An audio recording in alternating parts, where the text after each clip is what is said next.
মহাকাশচারীদের উদ্ধারে মিশন শুরু করলো স্পেসএক্স এর তৈরি ফ্যালকন 9 রকেট।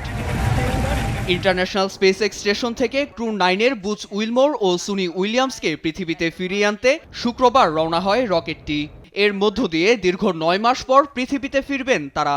ইতোমধ্যেই ক্যাপসুলটিকে বায়ুমণ্ডল অতিক্রম করিয়ে পৃথিবীতে সফলভাবে ফিরে আসে রকেটটি।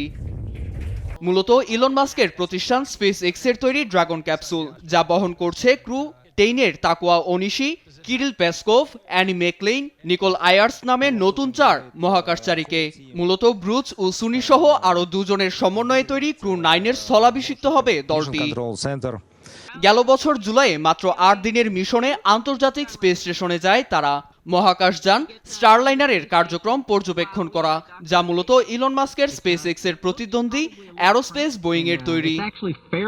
পৃথিবীর বায়ুমণ্ডল ছেড়ে যাওয়ার সময় জেটির গতি নিয়ন্ত্রণে ত্রুটি শনাক্ত করেন মহাকাশচারীরা, যার জন্য যানটি ব্যবহার করে ফিরে আসা ছিল ঝুঁকিপূর্ণ। তাই নাসার পরামর্শে স্পেস স্টেশনেই থেকে যায় তারা।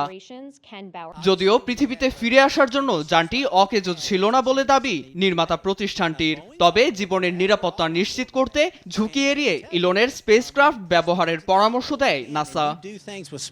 এক সংবাদ সম্মেলনে মহাকাশচারীদের আটকে যাওয়ার কথা সামনে এলে বাইডেনের উপর রাজনৈতিক ষড়যন্ত্রের দায় চাপান ট্রাম্প। এরপরই তাদের ফিরিয়ে আনতে মিশনটি পরিচালনার ঘোষণা দেয় স্পেসএক্স। এতে নতুন ক্রু পৌঁছানোর দুদিন পর পৃথিবীর উদ্দেশ্যে রওনা হবে ক্রু 9 এর 4 সদস্য।